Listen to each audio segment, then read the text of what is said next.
Tajanstvene priče.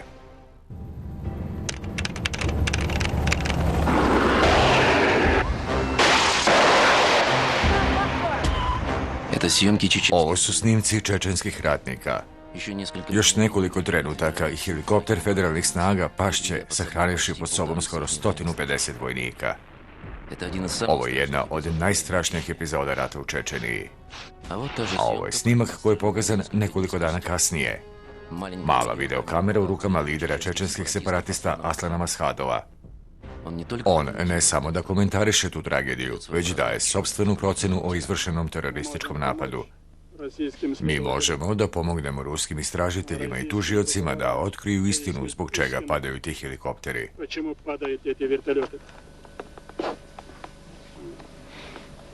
I da pokažemo video snimke. Ovo je helikopter koji gori i pada u rejonu Hankala.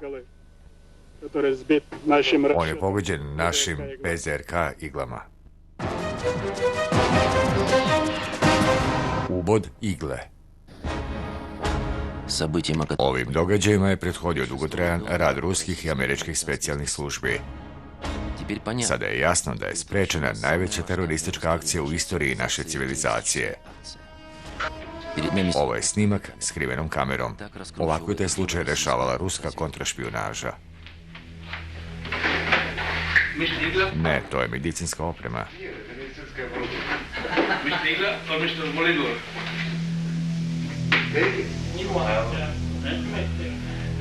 A kako vi mislite da profitirate ako nemate mogućnost za to?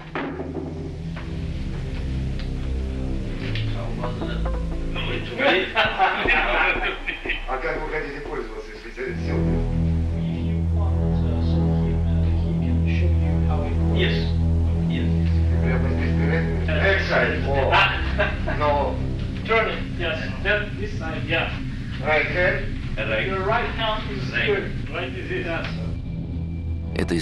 Ova priča, koja već godinu dana privlači pažnju Amerikanaca, počela je tu, u severnoj prestonici. 15. jula 2003. godine u Sankt Peterburg iz Moskve doputovao je naizgled čudan državljanin Velike Britanije. Indijac po poreklu. Delovao je skromno, smestio se u hotelu Evropa. Nisu ga zanimali spomenici. Iz sobe gotovo da nije izlazio. Samo je jednom posjetio morsku luku, prošetao po gradu i sljedećeg jutra napustio Moskvu. Malo ko zna da je zbog tog čoveka bila postavljena straža svih vojnih odreda u okolini Sankt Peterburga. Čak je na noge podignuta i Federalna služba bezbednosti. Taj čovjek se zvao Hikmat Lakhani. On je doputovao u Sankt Peterburg da bi teroristima izvezao oružje, savremeni ruski prenosni raketno-zenitni kompleks Igla.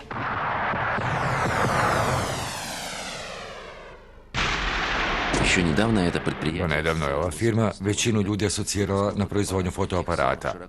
Onih koji su vrlo poznati kao što je Lomo, Ljubitelji i Smena. Ali retko ko je znao da se u tim fabrikama vršila i proizvodnja za odbranu zemlje. Tajni sektor fabrike Lomo u ranijim vremenima ovdje je malo ko mogao da priđe. Radnici firme i lica koji imaju pristup državnim tajnama. Ovo su jedinstveni snimci, ovdje su prvi put pušteni snimatelji. Ni danas fabrički korpus ne sme da se snima u potpunosti, jer su upravo ovdje uskladištene glave automatskog nišanjenja za komplekse igla i strela. Prvi prenosni kompleks upotrebljen je u naoružanju Sovjetske armije pre 40 godina, 64. godine. On se zvao Strela.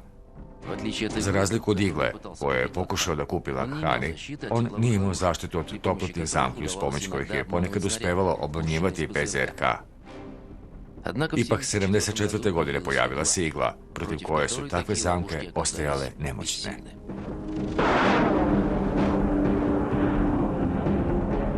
PZRK igla, prethodnici Strela 2, Strela 3. U američkoj kvalifikaciji kompleks CA-16. Pucnjava od strane jednog operatora. Vreme pripreme za operaciju je 13 sekundi uklanja željeni objekat sa visinom od 10 do 3.500 metara. Daljina može da bude i do 5.000 metara. Brzina marša je 1300 km na sat. Posjeduje glavu za samonavođenje sa prigušivačem oružja težine 10 kg. Uklanjanje je kako prilikom pogađanja samog cilja, tako i na nekoliko metara od objekta.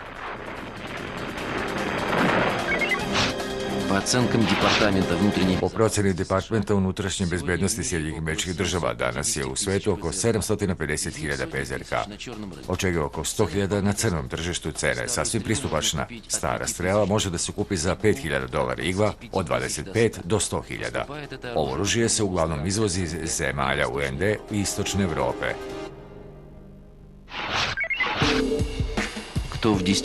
Do danas ostaje tajna ko je zapravo Hikmat Lakhani. Jedni tvrde da je on pošten građanin koji u Londonu trguje odećom. Ali počeli su problemi sa novcem, te se on upustio u avanturu sa oružjem.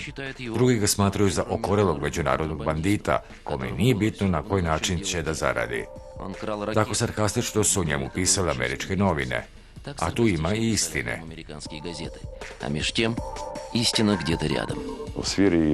U sferi njegove delatnosti bilo je pitanja vezanih za posredničke usluge prodaje robe široke upotrebe.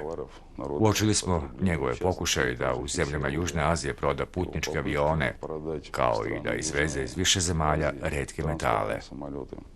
Вывести из ряда стран редкоземельные металлы. U Čečeniji se Lakhaniju nije ušlo u trag, ali su američke specijalne službe obraćale pažnju na sljedeći detalj. Lakhani ima veliko iskustvo u nelegalnoj trgovini oružjem. On je dobro poznat u krugovima islamskih terorista. Januar 2002. godine. Novine Washington Post. Amerikanci su otkupili od Talibana 5 PZRK Stinger, po $150.000 za svaki. Svetsko crno tržište oružja počelo je da se stvara još za vreme Hladnog rata, kada su Sovjetski savez i Sjedinjene Američke Države, boreći se za uticaj u svetu, ojačali svoje arsenale i dostavljali oružje društvenim režimima. Angola, Jemen, Peru, Laos, Sirija, Libija, Irak, Afganistan, Pakistan.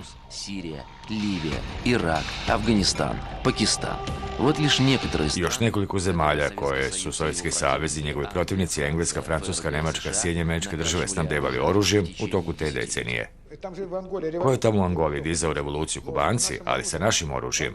U Angoli nisu imali svoju proizvodnju, piloti su bili Kubanci, a Angolci stupaju na delo kada se avion istovari. Сами ангольцы. Они начинают, когда самолет разгружать, посмотришь на них, аж жалко. To je tim nekada tajnog specijalnog odeljenja sovjetskih putničkih aviona. Upravo je ovaj odred 60. i 70. godina transportovao ratnu pomoć iz Sovjetskog saveza u zemlje trećeg sveta. Leteli smo i u Angolu, u revoluciju. Počeli smo tu da dovozimo oružje, grad. U Etiopiju i u Peru isporučivao sam samo državne pošiljke, a ostalo je sve oružje. I sve što leti, optički, pa sve do AKS-75. Sličnim eksportom naoružanja bavila se i Amerika. Još 1961. godine donesen je zakon o inostranoj pomoći, Foreign Assistance Act, pomoć iz inostranstva, koja je legalizovao isporuku zastarelog američkog oružja društvenim režimima. Pod njegovim krovom su se postavljali i savremeni sistemi, pri čemu je većina takvih isporuka bila u tajnosti uprkos međunarodnim normama, radi kontrole zbog koje danas ratuju Sjedinjene Države. Poznati skandal Iran-Contras, kada su Sjedinjene Države, bez obzira na zabrane od strane zvaničnog kongresa i drugih zvaničnih organa, isporučivali oružje Iranu za novac, a taj novac su slali za pomoć nikaragvanskim kontrašima, koji su se borili sa sandinističkim režimom.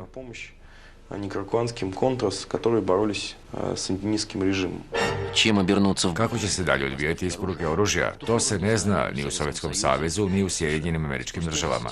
Posle više decenija, mnogi društveni i slobodoljubivi pobunjenici, koji su snabdevali oružjem protivnici iz Hladnog rata, pretvorili su se u teroriste, a deo oružja se našao na crnom tržištu. Samo za vreme Afganistanskog rata američke i britanske specijalne službe potrošile su $2 miliona na naoružanje, među kojima je bilo i 1000 PZRK Stinger. Usled toga Stingeri su bivali rasprostranjeni po terorističkim organizacijama celog sveta.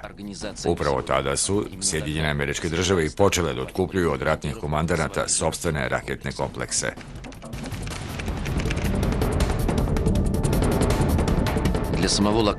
Za samog Lakhanija sve je počelo ovako. Početkom decembra 2002. godine u njegovu londonsku kancelariju stigao je poziv od nepoznate osobe. Ona je savršeno govorila urdu i hindu i sudeći po svemu, i on je, poput Lakhanija, bio iz Indije. Ja zastupam jednu islamsku organizaciju, saopštio je on. Kasnije će se otkriti da je ta organizacija imala sasvim konkretne terorističke ciljeve. Njihov predstavnik je stupio u kontakt sa Lakhanijem da bi nabavio veliku količinu oružja. Verovatno bi se svako drugi na Lakhanijevom mestu uplašio i prijavio anonimu sa vlastima, ali ovaj to nije učinio. Lakhanije je prilično neobična ličnost. To je čovek koji se u razgovoru sa našim službenicima predstavlja kao čovek koji je sposoban da utiče na tok političkih dešavanja. On se vrlo negativno odnosi prema politici Sjedinjenih Američkih Država i njemu je čast da nabavi oružje i preda ga teroristima za izvršenje terorističkih napada.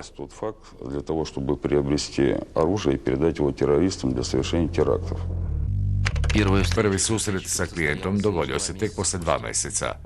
Sredinom januara Lakhani je doputovao u Sjedinjene Američke Države. Tamo u državi New Jersey u jednom hotelu čekao ga je tajanstveni neznanac koji ga je zvao dok je boravio u Londonu. Tada se i ispostavilo da je on predstavnik jedne somalijske terorističke grupe. Lakhani je saopštio da može da nabavi željeno oružje, odnosno ruske raketne komplekse Igla. Kupac je oprezno dodao, klijenta interesuje samo jedan kompleks. Ako trgovina bude uspešno obavljena, onda možemo da razgovaramo o većoj količini. Klijenta nije zanimalo odakle će da se nabavi to oružje. Lakhani je odgovorio da iz predostrožnosti neće da uvozi svu traženu robu u Sjedinjene Američke Države, ali kao dokaze za svoje ozbiljne mogućnosti pokazuje vizit karte predstavnika ruskih i ukrajinskih firmi koje proizvode oružje. Tamo imam veze, izjavio je on.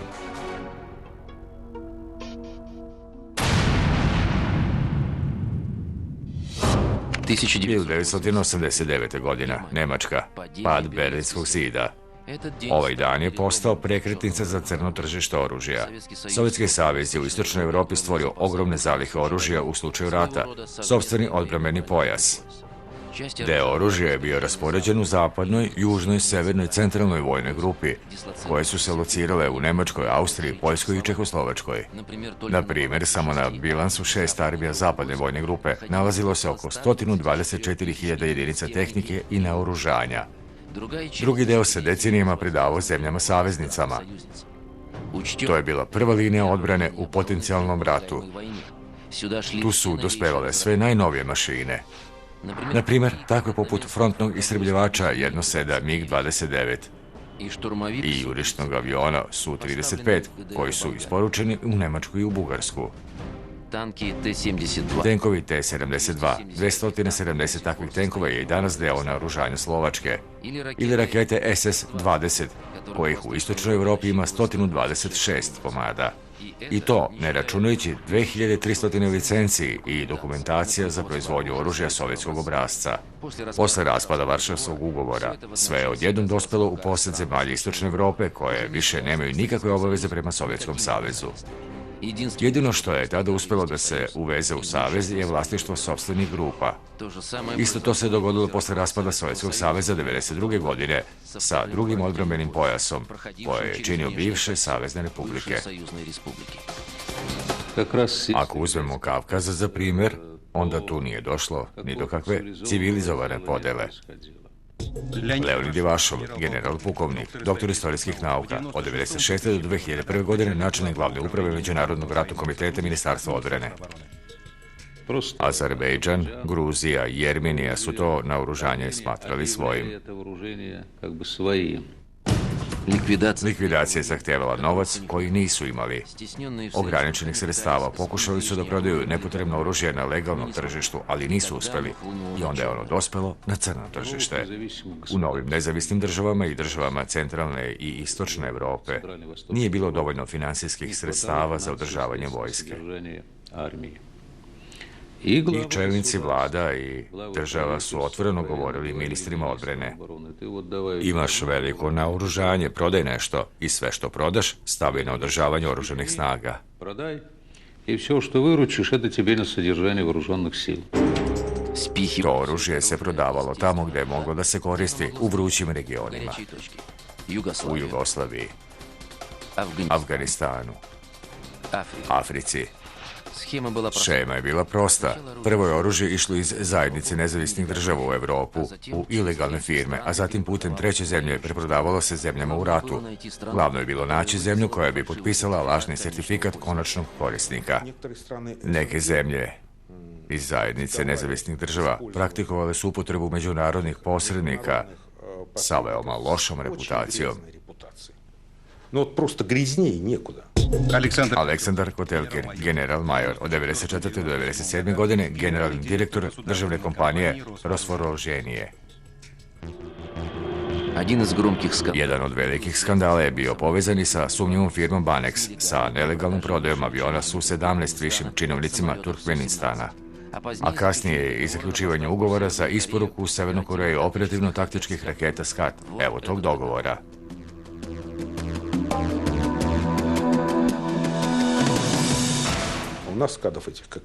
Odavno nismo imali skadove.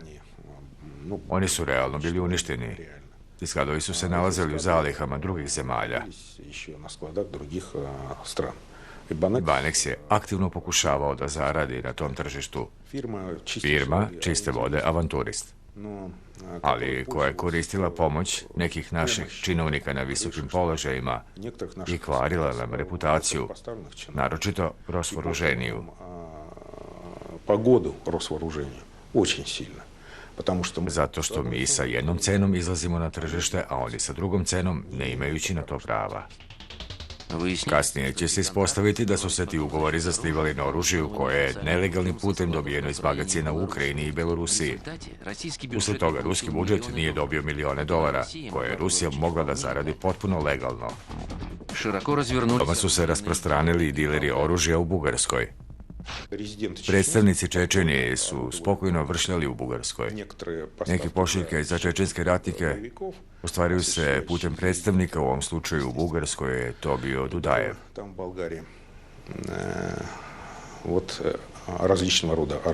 To su bile različite vrste oružja, streljačko naoružanje, granate, ali nažalost i zenitni prenosni raketni kompleks Igla. Upravo su kroz Bugarsku ukrajinski dileri isporučivali PZRK Igla i protivtenkovske komplekse Fagot u Gruziju, Čečeniju. Lažne sertifikate potpisivali su visoki činovi Ministarstva odbrane Bugarske. Od njih nisu prezali ni trgovci iz zemalja zajednice nezavisnih država. Prodali smo mnogo koje čega. Čak znam slučaj da se to odvijalo bez ikakvih potpisa ili saglasnosti, uglavnom u Kazahstanu. Doputovao je kurir, posrednik, koji je doneo $3 miliona. Noću ubijaju tog posrednika. Oružje je naručeno. Ubijaju ga, a novca nema. Takve su to stvari bile. Prodaja oružja imala je gigantske obrte. Posle ujedinjenja Nemačke, samo je zvanični deo Savezne Republike Nemačke u svetskom eksportu uvećan gotovo 6 puta. Zvanični prihodi Ukrajine danas čine više od $500 milijarde godišnje. Otprilike toliko eksperti ocenjuju ilegalne ukrajinske pošiljke. 2004. godina. Državna novina okrivljuje Ukrajinu za ilegalnu isporuku oružja u Gruziju i Čečeniju. Još u vreme vladavine Dudajeva, Ukrajinci su tamo isporučivali rakete za sistem neprekidne paljbe Grad. Zatim kompleksi PZRK Igla, kojima je srušeno nekoliko helikoptera federalnih snaga. Pre svega, o takvoj aktivnosti ukrajinskih oružanih dilera, Lahanije je bio dobro obavešten. I ovde u Kijevu njemu se osmehnula sreća. Prilikom jedne posete upoznali su ga sa ilegalnim trgovcima oružjem. В наш поле Sa naše tačke gledišta, on je uhvaćen prilikom kontaktiranja sa licima koje učestvuju u nezakonitoj prodaji oružja. To je organizacija posredničkih usluga po prodaji oružja u trećoj zemlji među firmama koje nemaju licence. между фирмами, не имеющими лицензии. Lakhani je začuđujuće brzo uspeo da zadobije poverenje novih poznanika i oni su pristali da mu pomognu da nabavi PZRK. Ali kako se kasnije ispostavilo, to je bila samo mala epizoda u velikoj igri. U sferama nezakonite trgovine oružjem po pravilu postoji grupa ljudi koji se međusobno poznaju. Oni obećavaju da će oni sklopiti ugovor, da imaju veze u takvim firmama i da će nabaviti neophodno oružje. U stvarnosti, to su sve prazne priče. To jest, većina tih ljudi prethodno dobija proviziju i prosto nestane.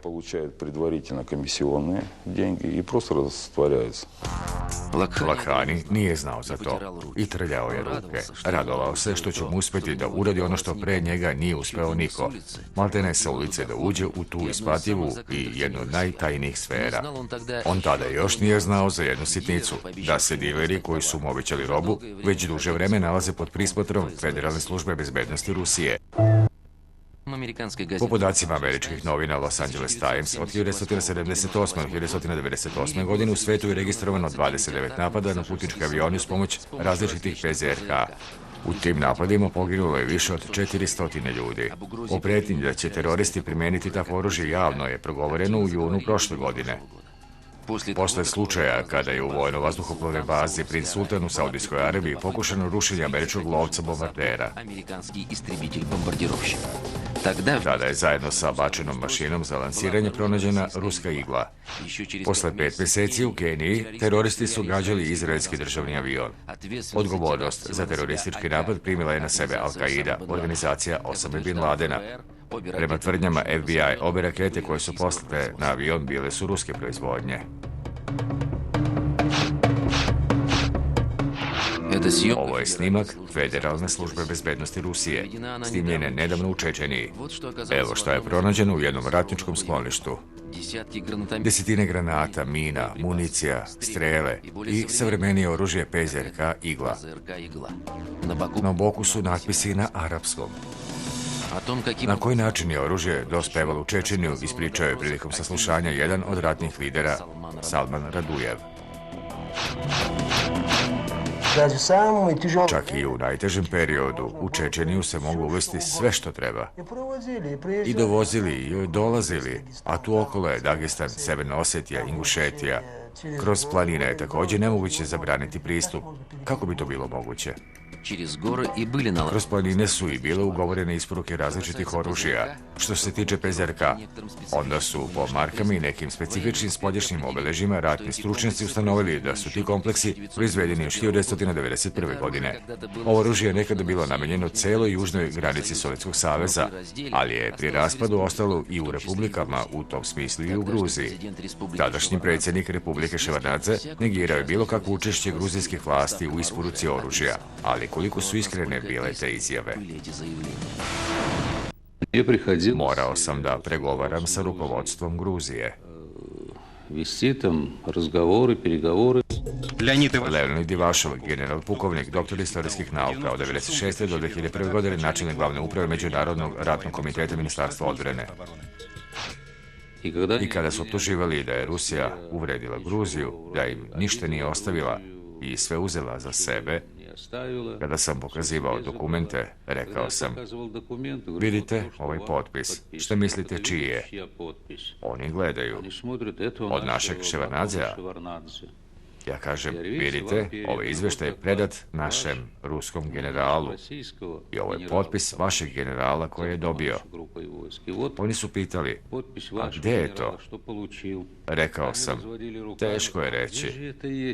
To jest, na tom mestu su dobijali i na licu mesta preprodavali. O gruzijskom tragu u isporuci PZRK po Buljeničkoj Čečeniji svedočile su i druge činjenice, a naročito ta da je oružje moglo da se šalje sa gruzijskih ratnih skladišta. Ipak je većinu oružja u Čečeniji ostavila Rusija. Još 1992. godine po veoma čudnoj naredbi ministra odbrane Pavela Gračova Dudajevu je predato 50% oružja iz Čečenije. Ratnici u Severno-Kavkavskom vojnom okrugu bili su u nedoumici. Bivši komandant Groznog, general-major Petar Sokolov, tada je zasipavao Moskvu upozorenjima da slična predaja oružja može da dovede do rata. Ipak je odlučeno da se na upozorenje general-majora ne obazire. Sudbina jermenske imovine se, kao i u celoj zemlji, nije odlučivala po zakonu, već u kabinetima Ministarstva odbrane i Kremlja. Pavel Sergejević je govorio, kakav zakon? Zakon smo Boris Nikolajević, Jelcin i ja. A ponekad on dođe i kaže, podneo sam zahtev Borisu Nikolajeviću i on je doneo odluku. Nikakav pismeni dokument, nikakvog potpisa nema, sve je na reč. Ovo su rezultati takve politike. Uoči decembra 1994. godine, kod nezakonitih naoružanih grupa u Čečeniji, brojalo se 42 tenka, oko 50 BTP i BMR-a, 16 sistema neprekidne paljbe grad, do 100 komada artiljerijskog oružja i mina, 600 protivtenkovskih sredstava, 120 sistema PVO i oko 40.000 jedinica streljačkog oružja.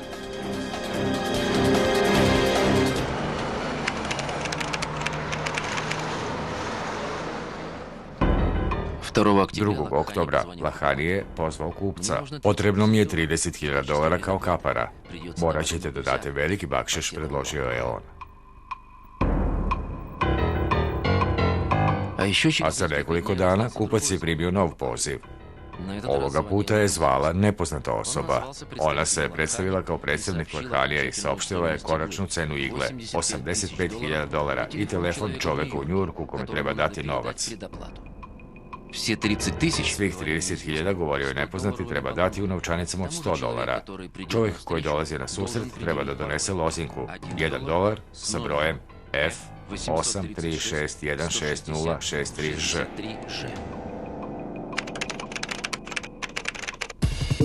Susret se dogodio 16. oktobra u Zlatari na Manhattanu. Ispostavilo se da je čovjek koji je dao lozinku bio vlasnik prodavnice Abraham Ahudi, stari partner Lahanija. On je bio taj neznanac koji je zvao kupca pre izvesnog vremena. 75-godišnji Zlatar složio se da prenese novac u Evropu za smešnu nagradu od $1.500.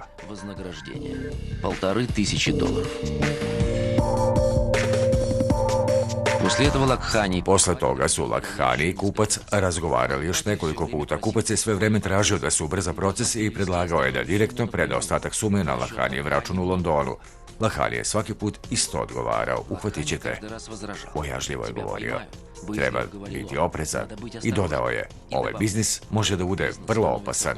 Ništa neću da radim ako je to rizično.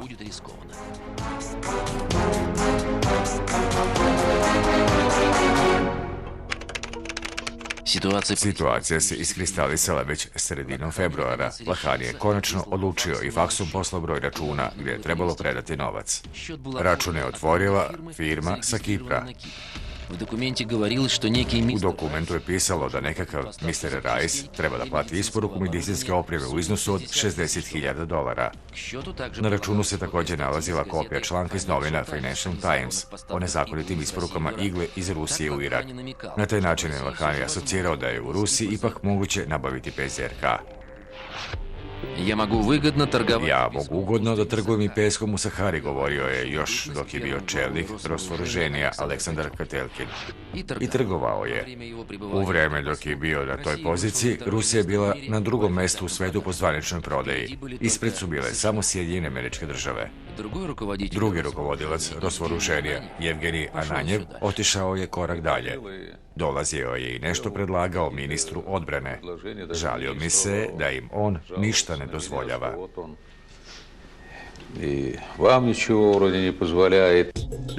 Leonid Ivašov, general pukovnik, doktor istorijskih nauka od 1996. do 2001. godine, načelnik glavne uprave Međunarodnog ratnog komiteta Ministarstva odbrane. I tada ministar kaže, Za koga vam je to? Za Ministarstvo odbrane? A on, da, naravno, želim da vi imate vreću novca koje možete da raspolažete.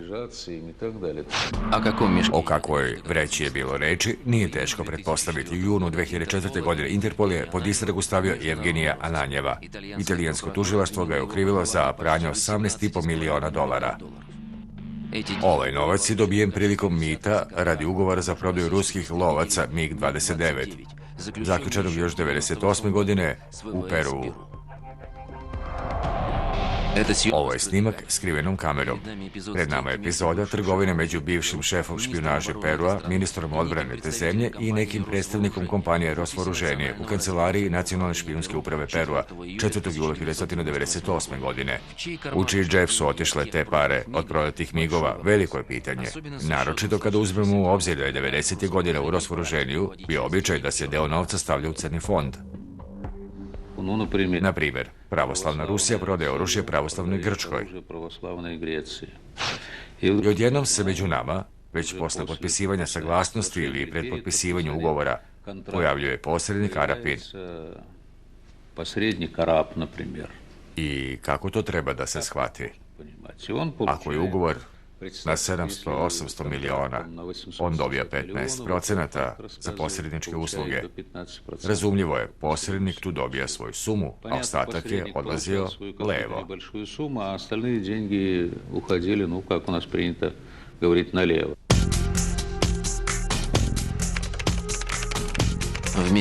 Zajedno s kupcem, Lahan je doputovao u Moskvu 13. jula. Posjeta je bila vrlo kratka, samo jedan dan. I samo jedan susret sa prodavcima. Lahan izlazi iz gostionice Metropol, zamešljeno šeta Aleksandrijskim vrtom, još malo i postigao je svoj cilj. Ili će biti na konju i njemu će uspjeti da posle duge potrage kupi PZRK iglu, ili će propasti i završiti u zatvorskoj ćeliji. Ovaj operativni snimak zabeležen je 14. jula 2003. godine. Oni žele vrlo ozbiljan biznis na stalnoj osnovi iz Rusije i iz Ukrajine. Oni više nikuda ne žele. Sve će biti veoma diskretno, niko ništa neće znati. U Ukrajini ničega nema.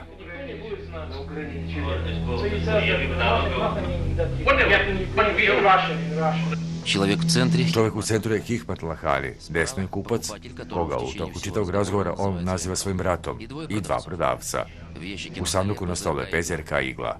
Govori se o tome kome je namenjena ta roba.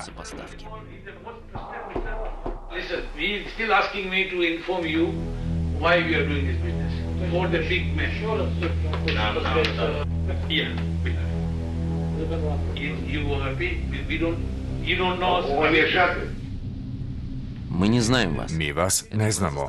Ova rečenica će za Lahanja biti sudbonosna. On zaista ne zna s kim razgovara. Uveren je da su ti prodavci ljudi od poverenja.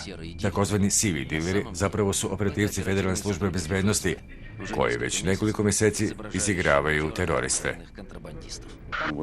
On je bio prinuđen da poveruje, jer se 3 pokušaja koje je činio da bi nabavio PZRK iglu tokom 2002. godine nisu povenčala uspehom. I kada su mu pokazali taj obrazac, on je bio vrlo zadovoljan i ponosan na to što je učinio, jer to nikome nikada nije pošlo za rukom. Federalna služba bezbednosti je dobila informaciju o pokušajima nekog državljanina Velike Britanije da kupi PZRK iglu posle njegovog prvog pojavljivanja u Kijevu. O tome ih informisao jedan od doušnika u krugu sivih dilera, koja je Lahani kontaktirao u Ukrajini. U njegovim rečima, stranac je tražio prilično veliku količinu raketnih kompleksa, kao i kanali izvoza oružja u Sjedinjene države. U razgovoru Lahani poteže pitanje o daljoj isporuci. Radi se o zemljama gde treba slati oružje.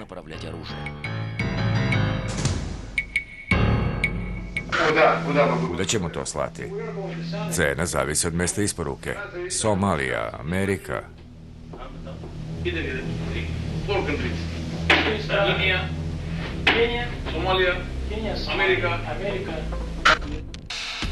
Ali danas se među isporučiocima oružja u ratnoj zoni zajedno sa zemljama zajednice nezavisnih država Istočne Evrope nalaze i zapadne zemlje. Ne tako davno u Švajcarskoj uhapšen izvestan Jean-Bernard Lasno, francuski državljanin koji živi na Floridi. Na svom sajtu na internetu on otvoreno trguje tenkovima, raketama Scad. U oružani skandal zajedno sa njim bio je umešan i sin premijera francuske Mitterranda. Istraga je posumnjala da je on učesnik u isporuci starog sovjetskog oružja u Afriku. Ipak su danas najveći izvoznik ostale Sjedinjene Američke Države.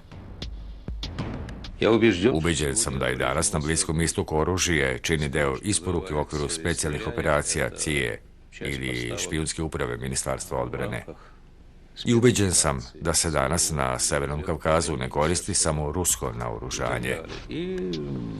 Я убежден, что то, что сегодня на Северном Кавказе нашем происходит, это не только российское вооружение стреляет. Posle raspada Sovjetskog saveza i kraja Hladnog rata, Sjedinjene Američke Države ostale su sa gomilom oružja, ali nađen je optimalni izlaz. Kongres usvaja minimalne izmene koje dozvoljavaju predsjedniku da šalje vojnu pomoć stranim državama. A specijalni program Ministarstva odbrane po privilegovanim isporukama, takozvani EDA, faktički legalizuje besplatnu predaju naoružanja zemljama u razvoju kao i zemljama trećeg sveta. Počev od 90. godine prošlog veka, po tom programu iz Amerike je izvezeno oružje u vrednosti od $8,5 milijardi. To je gotovo 4000 teških tenkova i 500 bombardera.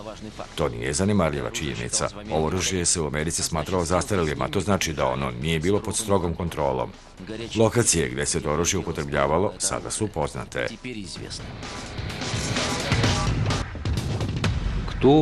Ko je naoružao armiju od 100.000 kosovskih Albanaca? Leonid Ivašov, general, pukovnik, doktor istorijskih nauka, od 1996. do 2001. godine načelnik glavne uprave Međunarodnog ratnog komiteta Ministarstva odbrane. Svaki je posjedovao oružje i to oružje nije bilo zastarelo. I kada su u decembru 1998. godine glavnom komandantu NATO-a snaga u Evropi, generalu Wesley Clarku, predali kartu na kojoj su naznačene zalihe oružja, ukazana je približna količina oružja, pokazane su maršrute po kojima su i ratnici oružje stizali na Kosovo. I predloženo je da se zajednički ustanovi kontrola. Sećam se da je tada Clarku zaigralo oko. И было предложено, что давайте совместно установим контроль. Вы знаете, у Кларка, вот как сейчас помню, у него века задергалось вот так. A bilo je razloga da Clarku oko zaigra. Zaslužni za isporuku oružja kosovskim Albancima u Jugoslaviji bili su specijalne službe Sjedinjenih Američkih Država i NATO-a. Pri čemu je sve izgledalo tako kao da je to maslo latinoameričke narkomafije. Šema tih isporuka bila je prosta.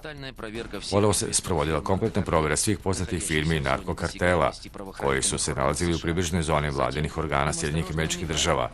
Zatim su im pažljivo davali do znanja da će petlja oslabiti ako mafijaši pomognu albanskoj braći. A pošto bi oružje dospelo kod albanske braće, pritisak je naglo popuštao. I NATO i Sjedinjene Američke Države su se tada pravili ludi. Ipak, činjenica ostaje činjenica. Odmah posle objavljenih pretenzija albanski ratnici su se stišali.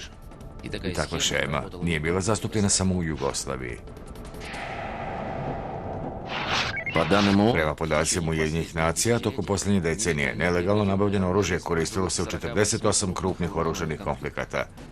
Obim nelegalne trgovine oružjem danas dostiže $1,5 milijardi godišnje, što je i obim eksporta najvećih proizvođača oružja.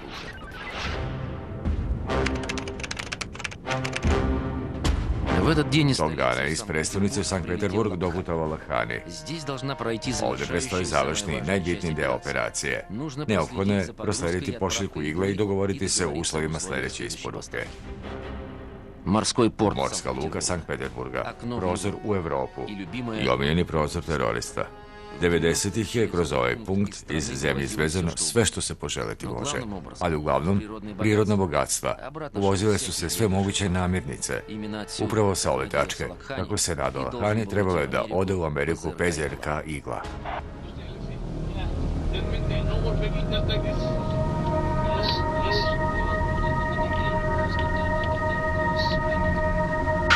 Lakhani je postavio uslov da on lično prati pošiljku. To je ozbiljno uplašilo saradnike Federalne službe bezbednosti. Tako bi postupio iskusan terorista. To znači da on može da se uplaši i da nađe drugi način transporta, već posle isporuke kompleksa na brod. Od početka su se bojali da taj proizvod može da nestane pri njegovom transportu iz luke grada Sankt Peterburga u Sjedinjene Američke Države. Jer mi nismo isključili mogućnost izmene maršrute broda, izmene maršrute tovara, prenos s jednog broda na drugi. Ako je on iskusan, onda bi se on i bojao toga. On, конечно, подстраховался бы. Operacija je bila detaljno isplanirana. Prvo su pred očima Lakhanija saradnici FSB-a isporučili iglu u luku, zapakovali ju u sanduk i prošli rutinsku kontrolu. Zatim su ponovo pre njih kontejner stavili na brod. Sačekali su da se Lakhani uveri da je roba na brodu. Zatim su mu predali dokumente koji potvrđuju da je pošiljka krenula iz Rusije. A kada je stranac napustio luku, uzeli su PZRK sa broda. Teretek je otplovio u Ameriku sa praznim sandukom. Igla je također poslata u Sjedinjene Američke Države, ali po diplomatskim kanalima. Te iste večeri, radostan i zadovoljan posle uspešne prodaje, Lakhani je zajedno sa prodavcima slavio uspeh. Tada je potvrdio da je spreman da nabavi još jednu količinu PZRK igla. Каждый день, значит, погибает один американский солдат. Что вы думаете?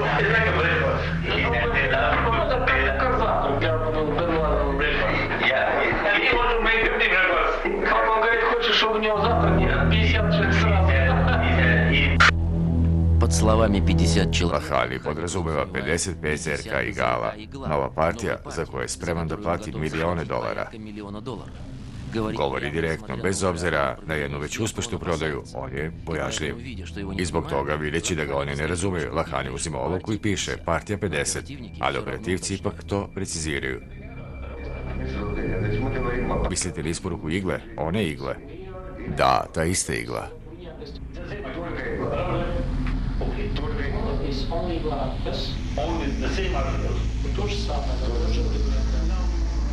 Ali otkriva se još jedna nijansa, zbog čega je neophodno tih 50 PZRK.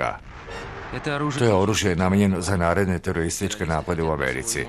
Teroristi žele da na svoj način obeleže godišnjicu najstrašnijeg događaja za koje državljani Amerike znaju, 11. septembar 2001. godine. Ali oni sada imaju drugi cilj, desetine državnih lajnera i lični avion predsjednika Sjedinjenih Američkih Država. Bliži se 11. septembar, treba se pripremiti. Ну, то есть середина, за 16 где-то середина августа.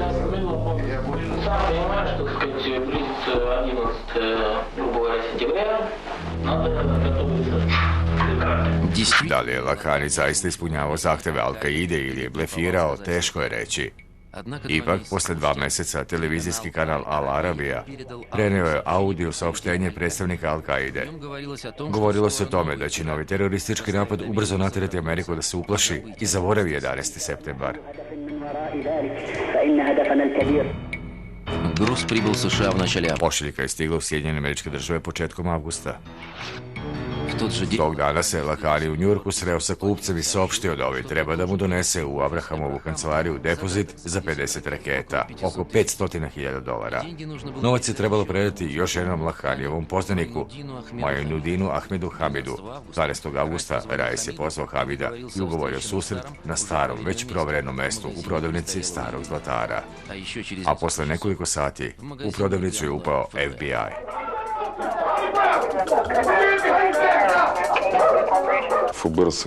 FBI je sproveo operativnu kombinaciju radi upadanja svog saradnika u okruženje Lakhanija. Oni su tu operaciju sproveli sa ciljem otkrivanja Lakhanijevih pravih namera prilikom prodaje oružja teroristima. Ovaj saradnik nije bio niko drugi do Mr. Rice, neznanac koji je pozvao Lakhanija u Londonu. Hotel u Baltimorskoj luci. 2 sata posle hapšenja Lakhanijevih saučesnika. U to vreme je ugovoren konačni susret sa kupcem. Lakhani je već uzeo iglu sa broda, doneo je hotel i čekao kupca. Ipak su se, umesto poznatog somalijskog teroriste, na vratima pojavili agenti FBI-a.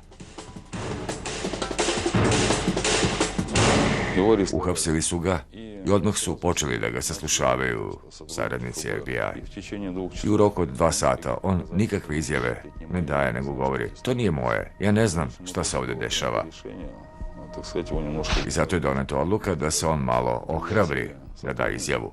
Pozvali su saradnika koji je bio ubočen u tu grupu. I kada je on došao, Lahanin se onesvestio. On je bio u šoku. I tek posle toga je počeo da daje izjave. После этого он начал давать показания.